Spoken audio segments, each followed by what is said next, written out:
Hello students, I am Gyan Prakash Srivastava.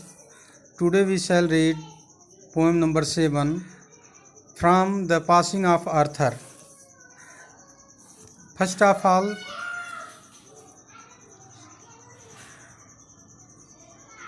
introduction to the poem in Hindi.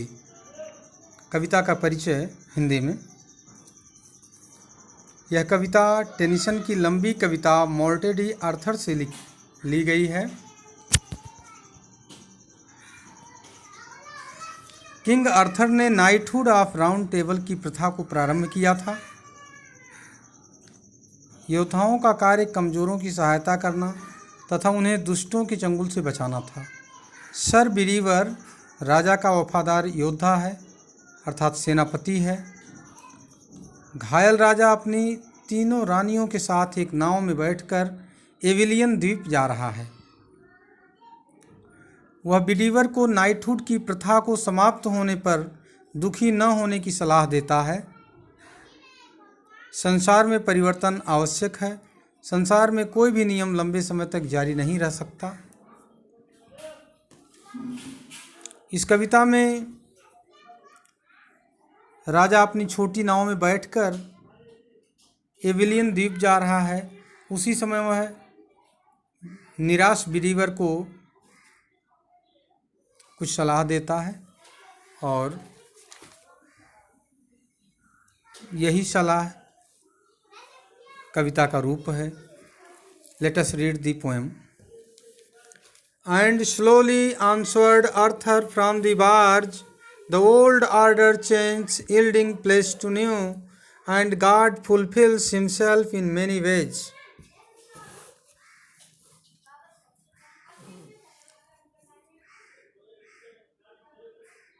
Barge में छोटी नाव। Students, मैंने इस poem से पहले ही आपको डिफ़िकल्ट वर्ड्स का सेकंड वर्ड और हिंदी मीनिंग भेजा था, उसे आपको ध्यान से लर्न करना चाहिए। इस तरह से आपको पोएम अच्छे से समझ में आएगी। बार्ज मीन्स होता है छोटी सी नाव, small boat. And slowly answered Arthur from the barge, नाव से राजा आर्थर ने धीरे से बिलीवर को उत्तर दिया, बिलीवर को बताया। द ओल्ड ऑर्डर चेंज्ड, यहाँ चेंज्ड प्राचीन इंग्लिश का रूप है, इसको आप चेंज समझ सकते हैं।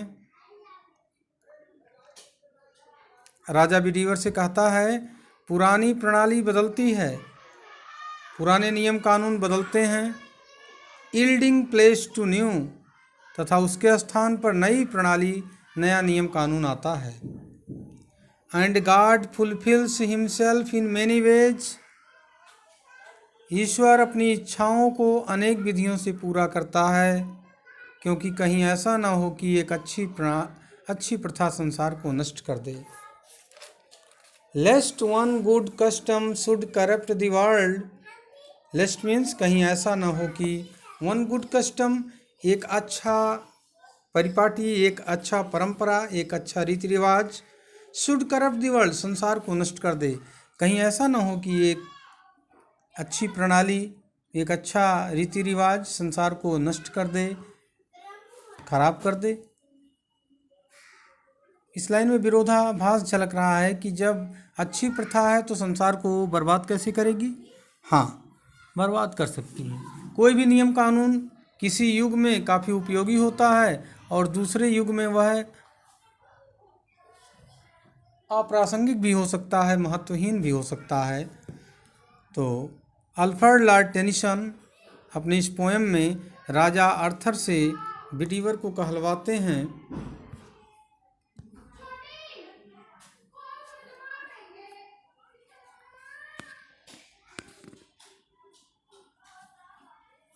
Comfort thy self what comfort is in me. Comfort आराम रखो या धैर्य रखो। दाई सेल्फ स्वयं में।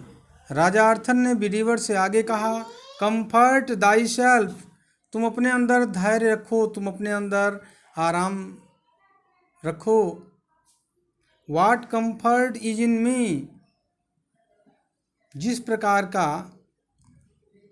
मैं तुम्हें क्या धैर्य दे सकता हूँ।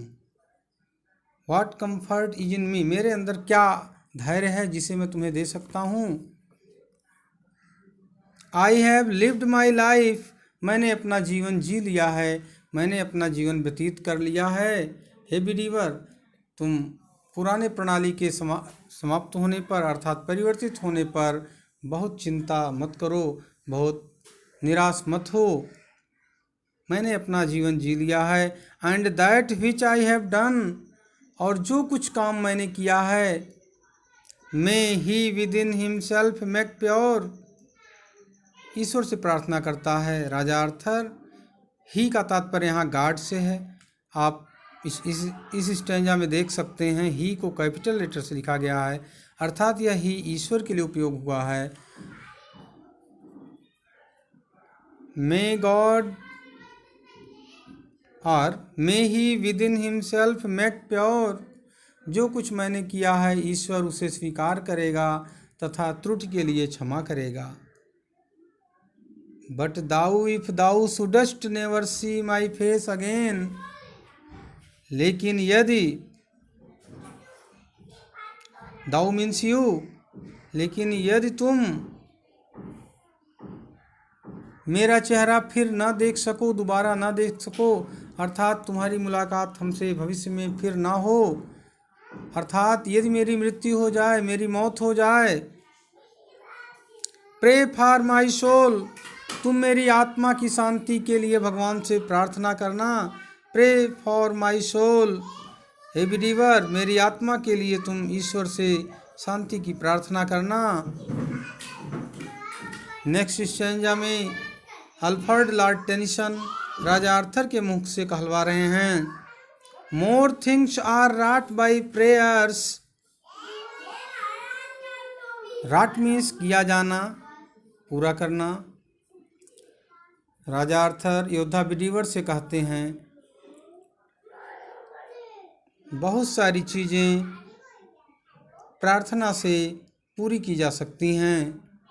Then this world dreams of, संसार के व्यक्ति सोच भी नहीं सकते, प्रार्थना के द्वारा उससे अधिक कार्य हो सकते हैं।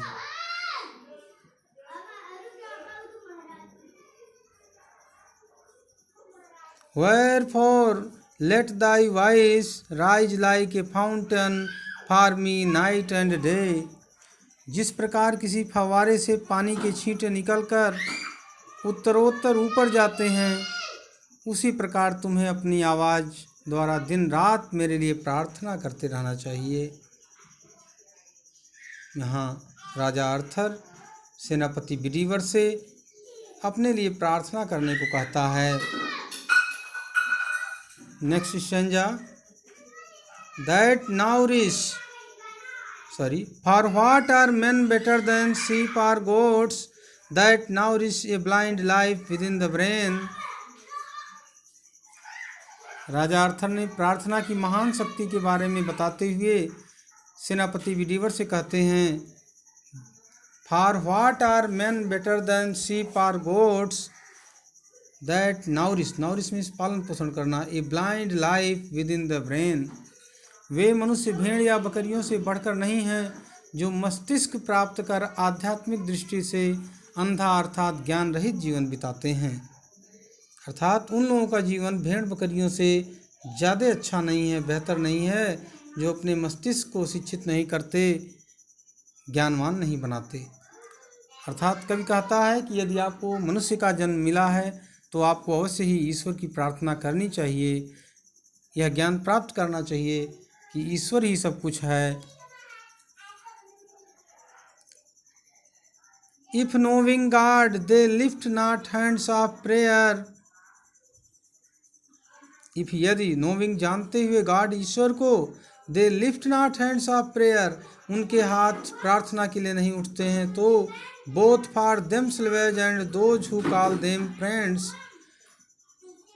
स्वयं के लिए और जिन्हें वे अपने मित्र कहते हैं उनके लिए, यदि उनके हाथ प्रार्थना के लिए नहीं उठते हैं, ईश्वर के सामने नहीं उठते हैं, तो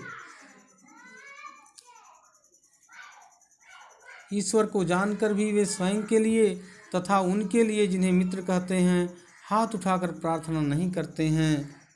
for so the whole round earth is every way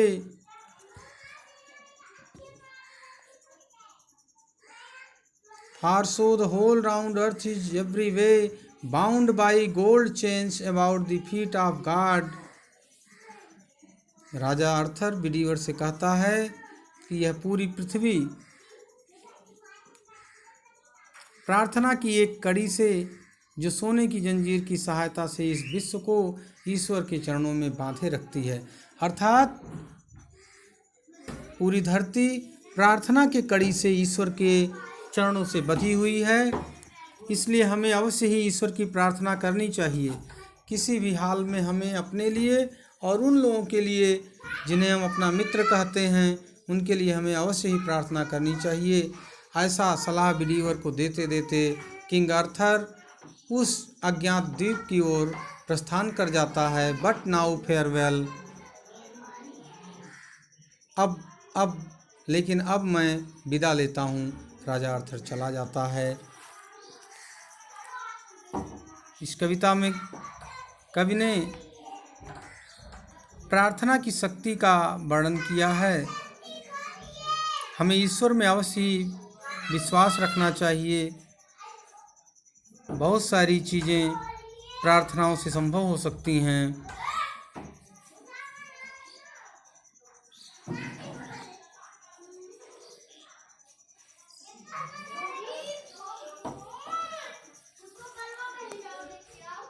thanks.